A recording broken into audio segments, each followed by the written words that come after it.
طول عمرك اقرب حد ليا يا رنا، واكتر حد بيفهمني. خدي يا بنتي، خدي الفيزا دي، خليها معاكي. ده حساب لوحده كده، حاجة على جنب، في 100,000 جنيه. خليهم معاكي، ولو احتجتي اي حاجة اسحبي منه على طول، من غير حتى ما تقوليلي ولا ترجعيلي. لا لا لا يا حبيبي، ربنا يخليك ليا يا بابا، انا مش محتاجة لهم خالص، مش هينفع اخدهم. رنا، ما تزعلنيش منك، ده موضوع منتهي. انا عاوز اكون مطمن عليكي طول الوقت، فعشان خاطري خليهم معاكي، ووقت ما تحتاجي خدي منهم زي ما انت عاوزة، دول بتوعك. وما كنتش اعرف، ما كنتش اعرف ان كرم بابا معايا ده واصراره على مساعدتي في غياب جوزي مفتاح الحقيقة، الحقيقة اللي هتظهر وتبان وهتخليني اعيد حساباتي في حياتي كلها. وقبل ما اعرفكم ايه هي الحقيقة اللي اكتشفتها وتعيشوا معايا احداث الحكاية، يبقى بينا نرجع نحكيها من البداية. بس الاول بدعوكم تعملوا لايك للفيديو وتشتركوا في قنواتنا حكاوي الدنيا وحكاوي الدنيا 2، وتفعلوا زر الجرس على الكل عشان يوصلكوا دايما كل جديد من فيديوهاتنا، وشير للفيديو في مواقع التواصل بتاعتكم لو حبيتوه. وبينا نبدأ حكايتنا. أنا رنا اتجوزت سامي اللي كان زميلي في الشغل، وبدأنا حياتنا مع بعض. بدأناها على القد قوي، لأن مرتباتنا إحنا الاتنين مع بعض كانت ضعيفة جدا، وكان لسه محصلش حمل. هو على الرغم من إن بابا تاجر كبير قوي، ربنا يوسعها عليه كمان وكمان، بس دايما كنت حريصة إن ما حاسس بابا بحالي. وفضلنا أنا وسامي ماشيين على القد قوي، لحد لما لقيته داخل عليا في يوم والفرحة مش سايعاه، وبيقول لي: الحمد لله يا رنا، أخيرا ربنا هيفرجها علينا. خير يا سامي؟ ايه اللي حصل ومخليك فرحان قوي كده ومتفائل على غير العادة؟ يعني ده مش طبعك. خلاص الفرصة اللي كنت مستنيها جت أخيرا، وهنشم نفسنا بقى شوية. أنا الحمد لله جالي فرصة سفر وبمرتب كويس جدا، وإن شاء الله هبعتلك فلوس من هناك، اطمني. الحمد لله يا سامي، يا ما أنت كريم يا رب، ربنا يرزقك كمان وكمان يا حبيبي. وسافر سامي، وافتكرت إن خلاص فرج ربنا جه، واستنيت إنه يبعتلي مصروفي زي ما هو قال لي عشان أمشي الدنيا بقى هنا شوية. لكن للأسف ده ما بعتش أي حاجة، ولا مرة بعت جنيه. ولأني دايما كنت حريصة إني معرفش أهلي بأي حاجة عن ظروفي، ولا حتى حاسسهم إن أنا محتاجة حاجة، فكنت أوقات بقعد أفضفض مع صاحبة عمري سندس، أهي تسمعني وتخفف عني. وبعدين يا رنا، هو سامي برضو لسه ما بعتلكيش حاجة؟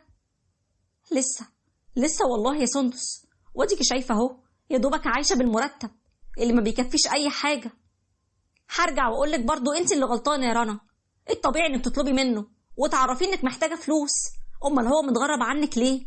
لازم يشيل مسؤوليتك، أنت مراته.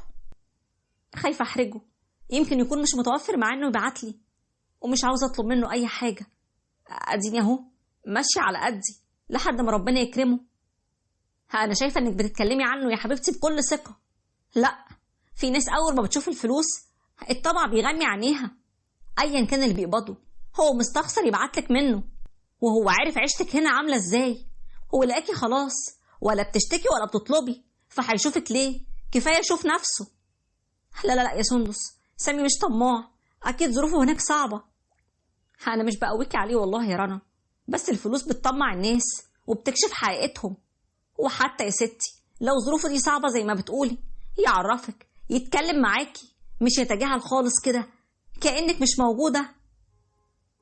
بس برضه أنا دايما كنت بلتمسته العذر، حتى لو ما شاركنيش وعرفني أي حاجة عنه، وفضلت ماشية على قدي، وبرضه من غير ما اشتكي لأهلي ولا حاسسهم بأي حاجة. لكن بابا عشان أقرب واحد ليا، لقيته بعد فترة بدأ يلاحظ، وزي ما قلت لكم إنه كان تاجر كبير وربنا موسع عليه قوي. لقيته في يوم بيكلمني وعاوزني أروح له المكتب ضروري. ازيك يا بابا؟ طمني عليك يا حبيبي. خير؟ قلت لي عاوزك ضروري، هو ما قلتش لحد اني جايالك. ايه بقى يا سيدي، في ايه مضايقك وعايز تحكي وتفضفض؟ لا يا حبيبتي ما تقلقيش، كل حاجة الحمد لله تمام، انت بس وحشتيني شوية، قلت استفرد بيكي لوحدنا. ايه بلاش يعني؟ بلاش؟ هو ايه ده اللي بلاش؟ هو انا طول؟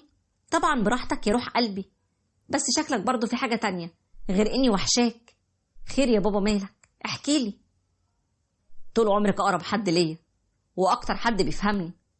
خد يا بنتي، خدي الفيزا دي، خليها معاكي. ده حساب لوحده كده على جنب، في 100,000 جنيه.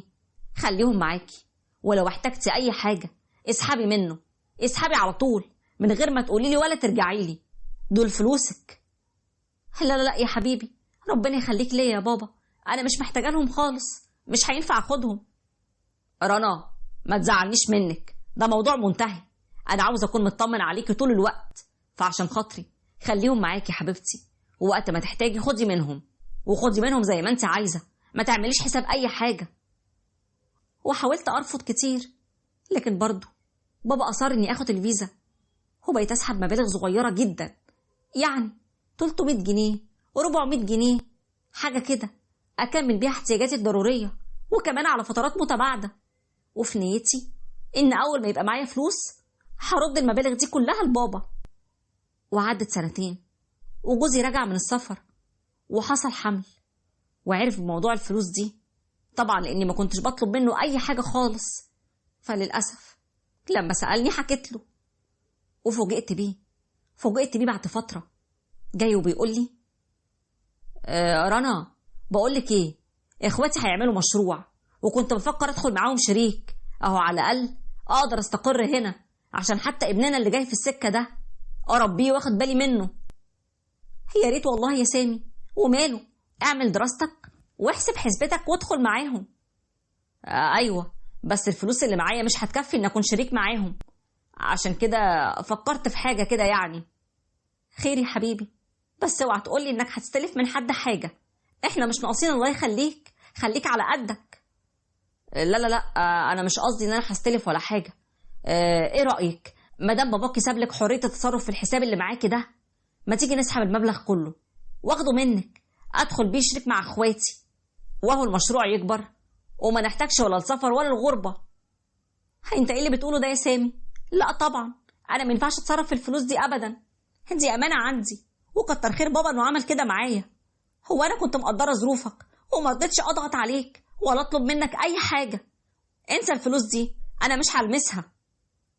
وكانت نتيجة كلامي مشكلة كبيرة ما بيني وما بينه، وزعل مني.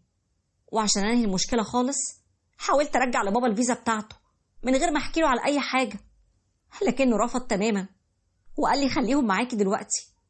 ورجعت احاول اتفاهم مع سامي بهدوء ان احنا نعتمد على نفسنا وبكرة ربنا هيكرمنا، لكن مفيش فايدة، اللي في دماغه بقى في دماغه، كل مرة ينهي الكلام معايا بزعيق ومشاكل كتير. وفي الوقت ده كنت خلفت ابننا وكان عنده 2 شهر، وما كنتش عارفة أفكر، مش عارفة أعمل إيه، لحد ما جات لي سندس صاحبتي وقالت لي إيه يا بنتي مالك، صوتك في التليفون قلقني عليكي جدا، ده أنا جيت لك جري، في إيه؟ هيكون في إيه يعني غير نفس الموضوع اللي بنتكلم فيه، الفلوس. أنا غلبت معاه وخلاص بقى، مش عارفة أتصرف إزاي، وبابا مش عاوز يريحني وياخد مني الفلوس. وبعدين بقى حرام عليكي نفسك يا بنتي، انت لسه والدة، يعني الزعل والضغط اللي عندك ده كله غلط عليكي. ايه اللي فتح بس الموضوع ده تاني؟ مش كنتم قفلتوه خلاص؟ كالعادة الأستاذ بيتلكك على أي موضوع لحد ما تحصل مشكلة ويتكلم في الفلوس تاني. لا وكمان ايه، بيقولي ان انا ست مش أصيلة ومش واقفة جنبه. أنا قلت من الأول، قلت لازم تشيلي المسؤولية وتطلبي منه كل طلباتك، وقلتلك برضو ما تعرفيهوش بفلوس باباكي أي حاجة، بس أقول إيه، ما أنت على نياتك. أنت كان عندك حق، الفلوس فعلا بتبين النوايا، بس يا سندس دي وصلت بيه إنه يقول لي مادام معاكي فلوس يبقى خلاص مش هصرف عليكي، اصرفي أنت على نفسك. وأنت لو فعلا صرفتي على نفسك مين هيصرف على ابنه اللي يا دوب عنده 2 شهر؟ يا بنتي ده بيتعمد ينزل من البيت من غير ما يسيب لي ولا مليم، ومثلا ببقى محتاجة أكشف على الولد فاضطر طبعا إني أنزل أسحب فلوس الكشف، وهكذا بقى، قيسي على كده مواقف كتير جدا. طب وبعدين يا رنا هتعملي إيه؟ سامي دماغه ناشفة، وطالما حط الفلوس في دماغه يبقى مش هيرتاح غير لما تديها له. هو أنا خلاص قفلت منه، ما بقتش متقبلاه نهائي، وما بقتش شايفة غير إنه بني آدم طماع اتكالي، ده قالها لي كده في وشي على طول. ما انت مش عاوزة تديني الفلوس يبقى هنفضل كده، انت في حالك وانا في حالي. معقول يا رنا للدرجات دي الفلوس مخليه مش شايف قصاده؟ للأسف. والبني آدم الطماع عمره ما هيكون له أمان خالص. شكلها كده خلاص الحياة بينا بتنتهي. وقررت فعلا أنهي كل حاجة، ورحت وحكيت لبابا، وحبيبي ساندني ووقف جنبي وطلقني منه، مش عشان ما ياخدش الفلوس، لا، لكن علشان أنا ما لقيتش معاه أهم شيء، الأمان. واستقلت في شقتي بابني، وفلوس بابا بدأت بيها مشروع أتيليه صغير على قد كده لحد ما وقفت على رجلي، وبقيت من الأرباح أجمع لبابا فلوسه اللي رفض برضه إنه ياخدها مني. هو نزل جاب بيها كلها دهب وقال لي دول بقى شيليهم لابنك، أهم أمان ليكي انت وابنك من الزمن والمستخبي يا بنتي. وراجعي برضه نفسك، طليقك لسه بيكلمني وندمان وعاوز يرجعلك، حتى لو علشان خاطر ابنكم فكري. هو مش ندمان يا بابا ولا حاجة، ده عاوز يرجع عشان نعيد الكرة، وبدل ما ياخد فلوسك ياخد مشروعي. الطماع عمره ما يشبع أبدا يا بابا، عمره ما يشبع. طيب جربي يا بنتي، جربي افتحي صفحة جديدة، يمكن فعلا يكون اتغير. وحرصي على فلوسك وخبي منه الذهب، وما تهمليش شغلك أبدا. ولو لقيتيه لسه على حاله ساعتها سيبيه وأنا هشجعك. لا يا بابا أنا أسفة، مش هقدر. الإنسان الطماع ما ينفعش تأمن له أبدا على نفسك ولا حتى على فلوسك. للأسف معدن سامي بانه من وهو في السفر لما استخسر حتى يشيل مسؤولية بيته ومراته، وطمع في الأمانة اللي عندي بدل ما يحافظ عليها ويردها لصاحبها. أنا عمري ما هرجع له أبدا يا بابا، لأن الأمان والثقة دول أساس الحياة، ولو مش موجودين الحياة هتكون مستحيلة. جواز يعني أمان وثقة، غير كده ملهوش أي لازمة، قلته أحسن.